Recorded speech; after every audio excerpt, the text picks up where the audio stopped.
네, 이번 시간은 유망 기업을 발굴하고요. 투자 포인트도 알아보는 시간입니다. 기업 탐방 리포트죠. 회사 다녀왔습니다. 시간이 되겠습니다. 자, 독립리서치 밸류파인더 이충원 대표와 오늘도 함께하겠습니다. 어서 오세요. 안녕하십니까. 네, 그나저나 지난주에 그 소개했던 한미글로벌. 네. 예. 아까 들어오실 때 이렇게 좀 살짝 웃고 들어오셨는데 방송 이후에 이 신고가 경신했습니다. 예. 그래서 참 너무 어떠셨어요? 뭐 주변에 이런 얘기 많이 들으셨죠? 방송 나가고 나서. 주변에서 들은 건 학교 다녀왔습니다. 잘 보고 있다고. 프로그램명이 이제 바뀌어가지고. 아니, 그걸 네. 굳이 또 이렇게. 네. 예. 일단 너무 동안이셔서 제가 얘기했다. 네. 예. 그래서요? 일단 지난주에 이제 여기 이 시간을 빌려서 좀 말씀을 드리고 나서 역사적 신고가를 기록하면서 약 30% 주가 상승이 있었는데 네. 뭐 이제 어제 같은 경우에는 좀 10%대 하락이 나왔지만 오늘 다시 한번 또 6%대 상승이 나오고 있습니다. 일단 일단은 뭐 최대 주주 중에 한 명이 좀 지분을 매도했다라는 이런 소식들이 전해지면서 시간의 단일가까지 안 좋은 모습들을 보였지만 사실 지난주에도 말씀을 드렸던 것처럼 뭐 네옴시티에 대한 거는 좋은 얘기도 많고 네. 안 좋은 얘기도 많아요. 네, 그렇습니다. 그리고 이 회사가 그 사이에서 수행을 한다면 가장 수혜를 볼 수 있는 기업이다라는 부분으로 말씀을 드렸고 주가가 상대적으로 좀 높게 위치를 해 있다 보니까 이거는 좀 트레이딩의 영역으로 일단은 좀 접근을 해야 될 것 같고 혹시나 기업의 밸류에이션을 본다면 주가가 좀 더 하락을 했을 때 그때 매수의 전략으로 접근하는 게 어떨까 이렇게 좀 시청자분들의 각자 투자 성향에 맞게 좀 선택을 하시면 좋을 것 같습니다. 네. 자, 이충원 대표께서 앞으로 이제 소개해 주시는 회사가 다 이렇게 좋은 소식이 좀 들렸으면 좋겠습니다. 네. 네. 자, 오늘 기업 소개해 주시죠. 어떤 기업입니까? 네, 일단 오늘 말씀드릴 종목은 알톤 스포츠인데 네. 일단 이미 좀 상한가에 들어가 있는 그런 상황이고 제가 종목을 말씀을 드릴 때 기준은 시가총액이 5천억 원 미만이거나 아니면은 뭐 사상 최대 실적이 예상이 된다거나 그렇죠. 아니면은 모멘텀이 기대되는 회사들 이렇게 좀 말씀을 드리는데 이 회사 같은 경우는 좀 모멘텀이 기대가 되는 회사다라고 보시면 좋을 것 같고 사실 뭐 이 회사가 시가총액이 사실 어제까지만 해도 412억 원이었었는데 네. 근데 이 회사를 모르는 사람은 또 없잖아요. 그렇죠. 자전거. 자전거 쪽으로 알고 네, 있죠. 네. 그래서 뭐 유명한 게 뭐 알톤 스포츠 아니면은 뭐 삼천리 자전거 이렇게 있는데 이 회사의 새로운 기대해 볼 만한 모멘텀은 전기 자전거 폐배터리에 대한 신사업이 기대감이 고조되고 있다라는 부분이고 그리고 제가 좀 보고서를 쓸 때 선호하는 게 증권사에서 보고서 안 나온 거를 선호하는데 네. 알톤 스포츠 같은 경우에는 1년 6개월 동안 증권사에서 보고서가 나오지 않았던 종목이기 때문에 좀 더 자세하게 말씀을 드리도록 하겠습니다. 네. 자, 이 전기 자전거 배터리 맞죠? 네, 그 관련된 회사입니다. 알톤 스포츠 오늘 들고 오셨습니다. 자, 신규 사업도 하고 2차 전지 소재 사업에 또 진출을 새롭게 했나요? 어떻습니까? 네. 일단 이 회사 본업부터 좀 말씀을 드리면 네. 회사는 스마트 모빌리티라고 하는 게 요즘에 길에서 보면은 그러니까 공유 자전거 같은 게 많아졌죠. 뭐 전기 맞습니다. 자전거, 전동 킥보드. 많이 볼 수 있죠. 네, 저도 좀 많이 이제 이용을 하는데 네. 국내 스마트 모빌리티 MS 1위 업체입니다. 2019년 1월부터 카카오 모빌리티와 함께 전기 자전거 공유 서비스를 시작을 했고요. 2019년도 500대로 시작을 했는데 어느덧 올해 1만 대 이상 전기 자전거를 공급할 지금 예상이 좀 되고 있는 그런 상황입니다. 네. 그리고 카카오 모빌리티가 원래 지난해까지만 해도 지역으로 치면은 10지역 정도만 서비스를 제공을 했는데 이제 올해 18곳까지 굉장히 많이 좀 확대를 시켜 놓은 상황이고 그리고 또 자전거다 보니까 이제 또 서울에서는 또 따릉이 많이 타잖아요. 그렇죠. 네, 2020년도에 이 회사가 서울시 공유자전거 따릉이에도 14,000대를 공급하면서 6년 만에 흑자 전환에 성공한 바가 있습니다.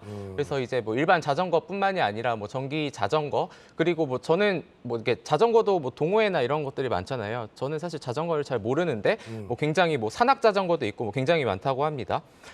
그리고 최근에는 사회적 거리두기가 이제 해제가 됨에 따라서 네. 이게 야외 활동이 늘어나고 고유가가 지속됨에 따라서 이 직장인분들 중에서도 물론 이제 이제 휘발유 가격에는 좀 많이 내려오긴 했지만 자전거로 출퇴근하시는 분들도 많아요. 네, 많다고 합니다. 네. 그래서 어쨌든 우호적인 본업의 환경은 조성이 되고 있다 이렇게 보시면 될 것 같습니다. 네. 그 얘기도 좀 해주시죠. 패슬러지 소재 사업. 네, 일단은 올해 8월부터 좀 2차 전지 패슬러지 소재 사업에 진출을 했는데 사실 예. 패슬러지라는 단어가 좀 생소하고 네. 어렵고 이해하기 힘든 이런 건데 어떤 개념이에요? 일단은 원재료입니다. 응급제 파우더, 2차 전지 응급제 파우더에 만들 때 들어가는 원재료를 패슬러지라고 하는데 예. 일단 이 이녹스 그룹을 보게 되면은 이렇게 생겼군요. 네, 이렇게 생겼고 네. 그 이제 이녹스라는 지주회사가 있고 그 아래에 우리가 잘 알고 있는 소재 부분에는 이녹스 첨단 소재가 있고 그리고 TRS라는 회사가 있고 레저 부분에는 알톤 스포츠가 있고 뭐 투자 부분에는 그 외적인 종목들이 있는데 네. 이 페슬러지 소재 사업은 바로 이제 같은 그룹사에 있는 TRS하고 협업을 해서 진행한다라고 보시면 될 것 같습니다. TRS는 2007년도에 설립된 이제 금속 실리콘 및 융복합 소재 개발 및 제조 업체인데 이녹스라는 회사를 아시거나 TRS라는 회사를 아신다면은 좀 더 이제 많이 들어보셨을 것 같은데 네. 이 TRS의 주요 고객사가 글로벌 업체인 파나소닉이거든요. 네네. 거기에도 지금 6월 이후에 양산 및 공급을 시작을 하고 있는데, 그러니까 먼저 TRS를 말씀을 드리는 이유가 이제 이해를 하기 위해서인데요.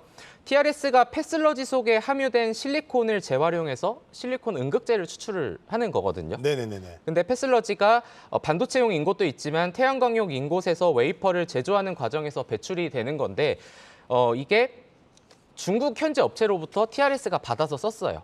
근데 아까 말씀을 좀 못 드리긴 했는데 지금 이 알톤 스포츠의 천진 법인이 지금 가동률이 20% 정도거든요. 나머지가 많이 비어 있는 거잖아요. 예, 예. 그 유유 시설을 이용해서 이제 협업을 하는 건데 이게 지금 이제 TRS 입장에서는 중국 현지 다른 회사들한테 받는 것보다 네. 차라리 여기 같은 그룹사에서 받는 게 그렇죠. 당연히 비용적에서는 효율적이겠죠. 그래서 그렇죠. 이런 부분들이 8월부터 시작이 됐고 3분기부터 지금 관련 매출액이 좀 발생할 것으로 좀 전망이 되고 있어서 일단은 네. 이거는 폐배터리 관련 얘기는 아니고 어쨌든 페슬러지에도 새로운 모멘텀이 있다. 이렇게 좀 말씀을 드리도록 하겠습니다. 양극재 만드는 회사는 많아도 음극재 만드는 회사 많이 없죠. 네, 그렇다 보니까 네네. 또 최근에 이제 글로벌 시장 조사 업체 QI 리서치에서 또 이제 분석한 자료가 나왔는데 네. 음극재 시장 규모가 2020년도에 3.8조 원에서 2027년도 약 16.7조 원 규모까지 성장할 것이다라는 좀 보고서를 발간을 했는데 연평균 23.6%의 상응하는 거고 네. 2027년도에는 실리콘 음극재가 기존의 천연흑연 음극재 사용량을 추월을 할 것이다. 전기차 배터리 충전 속도와 용량 확대를 위해서는 실리콘 음극재 이 상용화 속도가 가팔라질 수밖에 없다라는 얘기를 하고 있는데 그래서 TRS가 내후년 하반기에 기업 공개를 지금 목표로 하고 있기 때문에 내년쯤 되면은 이 천진 알톤 이 중국 법인에서만 매출액이 한 100억 원 정도 알톤 스포츠에 반영이 되지 않을까 이렇게 좀 보시면 될 것 같습니다. 예. 2차 전지 매출 성장이 굉장히 기대가 많이 되는데요. 자, 폐배터리 사업에도 이제 진출하는 기대감도 있죠. 네, 일단은 동사는 지금까지 이게 폐배터리부터 이제 전기 자전거를 좀 말씀을 드리면 사실 네. 전기차는 수명도 길고 그렇죠. 그렇다 보니까 근데 이제 전기 자전거 배터리는 충전 교체식으로 자전거 한 대당 한두 개의 배터리가 필요합니다. 그리고 이게 이제 수명은 평균으로 한 3년 전후 정도가 되는데 이제 여기에서 살펴봐야 되는 부분이 동사가 이제 우리 길거리에 뭐 알톤이나 삼천리나 다 이런 간판들이 있는 대리점들이 많잖아요. 네. 거기에서 또 이제 전기 자전거들을 또 수거할 수 있는 인프라가 이미 깔려 있다라는 게 긍정적인 부분인 거고 그래서 자체 1천여 개의 대리점과 유통점을 갖고 있고 국내 대형 공유 자전거 업체와 협력을 통해서 폐배터리를 수거할 건데 기존에 이 회사는 이제 고철 시장에 폐배터리를 그냥 폐기를 했었어요. 근데 향후에는 시장이 더 커질 거라고 보니까 폐배터리 효율을 개선해서 재사용을 하거나 아니면은 분해해서 재판매하는 사업을 진행할 것으로 좀 파악을 하고 있고 뭐 전기 자전거하고 당연히 전기차의 이런 배터리의 뭐 크기나 이런 부분들은 다르겠지만 전기 자전거 폐배터리 사업을 통해서 얻는 노하우를 바탕으로 향후에는 전기차 쪽으로도 좀 준비를 할 가능성이 있겠다 이렇게 좀 보시면 될 것 같습니다. 네. 전기 자전거는요. 이렇게 또 수거해 가시는 분들도 굉장히 그게 힘들다고 그러더라고요. 네. 그런 일들이. 타고 이렇게 아무데나 이제 놓게 되니까 그렇습니다. 자, 신규 진입을 고려하는 분들은 어떻게 전략을 세우면 좋을까요?